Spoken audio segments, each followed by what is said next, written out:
Benvinguts, gravem aquest contingut d'entrevista per a donar a conèixer el testimoni de Juan Alberto Morán. Juan Alberto, benvingut. Hola, bon dia. Bon dia. M'agradaria que exposessis un cas flagrant de vulneració de drets que està en curs i que d'alguna manera volem posar al coneixement dels mitjans de comunicació perquè puguin fer-se ressò de la qüestió que va començar el passat mes d'octubre de l'any 22 i dir-vos a tots vosaltres que estem enregistrant això a 19 de desembre de l'any 22. Juan Alberto, explica'ns. Bé, primer donar-vos les gràcies a la possibilitat que ens doneu de comunicar això, que va ser un episodi dantesc que vam patir. Això va ocórrer el 6 d'octubre. Jo vaig anar en un company de treball, nosaltres som majoristes de pintures i vam anar a una fira de mostres, la fira es diu Batimate, a París. Aleshores és prou pesat, no? Arribarem la vespre al dia 5 per la nit, molt tard, i anar a les fires, que haig anat, ho sap, que vas pegant i vaig sense parar i vas carregat, acabant més catàlegs i documents i tal. Bueno, acaba la jornada i agarrem el tramvia per anar-me'n a l'avió. Abans comprem els tíquets, nosaltres vivim en Gandia, així no tenim tramvia i no és que no hàgim agarrat el tramvia o el tren. Però no hi esteu familiaritzats. Però que no és el dia a dia nostre, i menys el de París. Però comprem els tíquets i ximpum fora, entrem al tramvia, entrem carregats i ens acomodem. Bueno, ni 30 segons havien passat que venen dues persones cara a nosaltres que els donem els tíquets, ens demanem els tíquets, no n'hi ha problema, els tíquets, però sobretot el que ens crida l'atenció és que no feia ni mig minut que ens havíem assentat. Bueno, els tíquets els mostrem, diu ja, però els tíquets no són vàlids. Tot això és la dificultat de la llengua, perquè jo el francès poquet, molt poquet, i el meu company zero. I tenien dificultat per entendre-nos i tal, però bueno, està clar que ens demanen els tíquets. Els mostrem i diuen que no eren vàlids perquè s'havien de passar per la màquina. Dic, no passa res, es passem ara, que és lo normal, no? Acabes de pujar, que no havia arribat ni una estació, ni una parada. I no, ja no és possible i ens demanen 70 euros. Dic, 70 euros? I acabem de pujar, que estàvem esperant que pujàrem, és que ens anaren a la cacera del turista. Una cosa ens va cridar moltíssim l'atenció. Nosaltres estàvem convençuts que això era un fraude. I van dir que no, estaven discutint sense agressivitat, però estaven parlant en ells que no estaven conformes o que ens multaren, que ens posaran la multa que ens hagueren de multar, però ells volien els diners en seguida. I que si no pagaven els diners en seguida cridaven a la policia i que en aquest cas ja eren 180 euros. I bueno, nosaltres no ens neguem a pagar. A tot això després ja s'havien identificat com a revisors de la RAT. Nosaltres pensàvem que estaven enganyant-nos, perquè ens cridava moltíssim l'atenció. Així anem parlant i passa el temps i ells criden a més gent i quan al principi eren dos, a poc eren fins 8 revisors. Nosaltres flipants. Nosaltres diguem, si ens tenen que multar, ens multen. Si nosaltres tenim que baixar per agarrar l'avió, baixem, anem a la policia, anem a on siga, no tenim problema, que ens multen, com si te pares la Guàrdia Civil, si pagues ara la multa val X i si pagues més avant val més diners, doncs no teníem problema. Total, que en un moment donat veiem que la xicona, bueno, jo ja veig que això estava embrutant-se i jo agarre i es comença a gravar en una mà les maletes i tal per haver d'eixir i l'altra estic gravant el mòbil. I es veu clarament que la dona, una revisora, està dirigint-se a la policia com diguem que són dos espanyols violents. No parla d'usuaris ni viatgers, espanyols vigolants, dia. Jo flipant. I nosaltres estàvem ahí, que és? Que no estàvem fent violència de ninguna classe. A tot això, arriba la parada de tramvia, intentem eixir, era impossible, vam fer una barrera humana ahí, ni els aspentem ni res, repel·lixen el nostre abans, ens impedixen la llibertat de moviment i tot això jo estic gravant-ho, intenten furtar-me el mòbil i en això que el tramvia para i ens acusen de que uno que està a 2 metres en la porta l'havíem espentat nosaltres. Dic, a veure, si aquesta persona s'ha caigut és impossible que l'espentem nosaltres, però nosaltres estem a 2 metres. I entre altres coses perquè els tenien absolutament immobilitzats. Clar, va ser impossible, però no van donar ni una passa. Però estaven ahí i era impossible avançar. Nosaltres, clar, sí, imagina't si els aspitxem, ens hagueren clavat en un lío tremendo, saps? Ells havien avisat a la policia, nosaltres ja no vam fer intenció d'avançar i es veu en el vídeo que n'hi ha violència verbal, o sigui, ells agredir-nos i pegar-nos una bocinada, una galta, això no ho feren, però es veu la violència verbal i física en la que actuen contra nosaltres. Violència física en el sentit que no ens deixen avançar i ens espenten i ens impedeixen avançar a nosaltres. Que ens acusen de que havien tirat aquesta persona. I aquesta persona nosaltres no l'hem tirat perquè està a 2 metres. Nosaltres tenim quiets fins que va vindre la policia. I que ara vindrà la policia, ens demanarà les imatges i no n'hi haurà. Doncs no, va vindre la policia, ens van exposar, ens van registrar, bueno, tot això, el tramvia va parar perquè aquesta persona va caure la meitat dins de l'andén i la meitat dins del vagó de tramvia. I clar, era impossible avançar. Van tirar el freno a mà, vingué el revisor, i el revisor no, el maquinista, i estava reprochant-nos i marmolant-nos de que nosaltres, perquè no havíem pagat, i ell parlava una miqueta castellà. Dic, vostè parla castellà, entén el castellà? Dic, per favor, escoltemos. I això es veu en el vídeo. Nosaltres, diu, ¿por qué no han pagado? Nosotros hem pagat.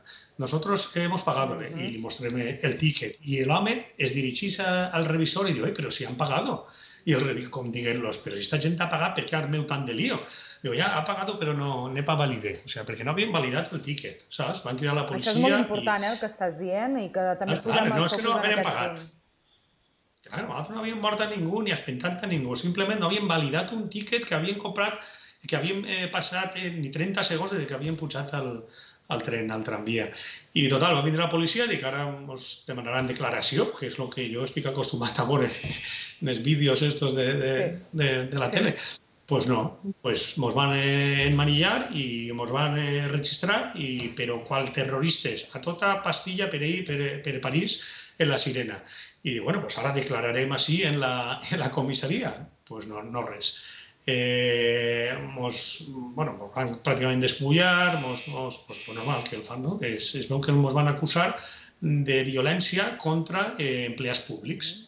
I ens van tindre, deixem que fem unes cridats a l'ambaixada, jo volia cridar a l'ambaixada i a la meva dona, i no, solo una llamada, i vaig cridar a la meva dona, pobreta, quasi li entra un patatús, i en l'altaveu, perquè no el deixem parlar en privat, i quasi tallant, i va ser una conversació molt estressant.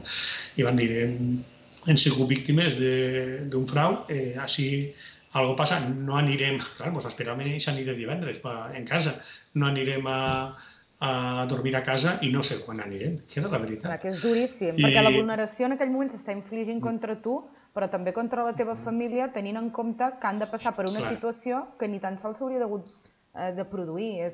Realment, per tant, és una vulneració directa de drets i sobretot allò que dèiem, havent-te de comunicar de manera molt sintetitzada, aprofitant al màxim la trucada i sobretot entenc que de l'altra banda no s'estava preparat per a rebre-la i vols fer preguntes i vols saber i costa molt d'entendre i és molt dur, no? Clar, la meva dona l'únic que feia preguntar i jo dic, no puc estendre'm, jo és que quasi m'emociono una miqueta i m'aborraré perquè ho vam passar malament. I vam estar allí, legalment poden tindre 24 hores i després poden prolongar-ho 24 hores més, que és el límit, i a partir d'ahir poden enviar-te a presó directament o a la fiscalia perquè declares davant del fiscal, o poden enviar-te a casa encàrrecs, o poden enviar-te a casa sense càrrecs, que és el més difícil. Per què? Perquè tu estàs acusat d'una pena mínima de 2 anys, si no, no poden tindre't ahí. Doncs bueno, ens van a soltar lliures de tot càrrec. O sigui, la comissària es despedia de nosaltres dient, jo soy de Soler, disculpa. Que és molt significatiu, sense cap mena de dubte. Clar, perquè estan reconeixent que d'ací n'hi ha hagut un problema. I després això passa en Espanya i jo crec que no a soles el deixen lliure, sinó que agarren i culpen i actuen d'ofici contra la gent que està denunciant-nos d'una forma il·legal, saps? A més, es produeix un detall, Juan Alberto, en aquest procés, que trobareu també aquest contingut en castellà, l'estem també enregistrant en català, molt significatiu. Us identifiquen com a espanyols i tan sols com a usuaris. A mi això quan vas arribar a mi em va cridar moltíssim l'atenció. Sí, doncs no sé per què, però vamos. Jo al principi, quan vas tornar allà, dic, no vull saber res de França, i per França té coses magnífiques i les persones que ens van atendre i el revisor conforme ens van tratar, no podem parlar no d'ells, deixa i un clar, bon... ells conten... Uh-huh. No. Ells conten que el turista, perquè van a pel turista, conten que nosaltres no érem ni turistes, bueno, o sí, certa mida, anàvem a treballar i ens havien gastat diners ahí, i ben a gust, i tal. Efectivament, que a sobre us anàveu a gastar diners allà, no? Clar, a la fira, clar, i a l'hotel i tot. I entonces ells pensen que la persona que li passa això, perquè després vam entrar a les xarxes socials i hi ha un muntó de gent, li ha passat a molta gent. Tenen molt mala fama és de la RAT, l'entitat metropolitana de transport d'allí. Sí, inclús entre els parisinos. I això que ens ha passat, però molt paregut, li ha passat a molta més gent. I què passa? Que conten que el turista arribarà a sa casa i no denunciarà res. Val? Però així han tropeçat en pedra i jo vull denunciar-ho i de fet hem contractat un advocat i anem a veure fins a on podem arribar. De fet, se't va adjudicar un advocat d'ofici, però després us heu vist en l'obligació, lògicament, en aquest sentit has considerat, i jo m'atreviria a dir que d'una manera una mica filantròpica, de donar-li visibilitat a aquesta qüestió precisament per alertar a possibles turistes o viatgers que no pateixin la preocupació que vosaltres vareu haver de viure. A més, recordo, Juan Alberto, i ho comentàvem també fora càmeres, pels vols del 26 d'octubre vosaltres, i molt abans, ja havíeu deixat sol·licitar l'expedient policial. Què està passant? Perquè s'està dilatant el fet que pugueu obtenir aquesta informació. En aquest moment hi ha dos procediments oberts. Per un costat, hem contractat un advocat francès i ell ha sol·licitat l'expedient policial. Quan nisquerem d'allà no sabíem ni qui ens havia denunciat. Ens ha denunciat la policia, ens ha denunciat l'empresa de transport, ens ha denunciat les persones, els revisors, i ens van dir que ens havia denunciat els revisors. Però el tema és que allí tot el que firmàvem no ens donaven còpia i la demanàvem. Es veu que és algo normal que allí se sobreentén, que no ens donen còpia de res. I nosaltres tenim demanat l'expedient policial. La Fiscalia ho ha demanat a la comissaria de policia i això no ha arribat. Això és un front. I l'altre front són les imatges de la RAT, les hem demanat com a europeus que tenim dret a demanar aquestes imatges. I ens han contestat fora de plaç i no ens les han donat. I ara el que hem fet una denúncia a l'agència que intervingui, a l'Agència Europea de Protecció de Dades. I estem en aquesta dinàmica, a més de tota la difusió que li puguem donar, que vos demane, per favor, que feu ressò, més que res, perquè això li pot passar a qualsevol, i ho passes malament. I menys mal que vas gravar. Encara em dia la policia perquè havia gravat. Imagina si no grave. Sí, queda una prova detallada i gràfica de tot el que estem explicitant aquí. Digues, Juan. Sí.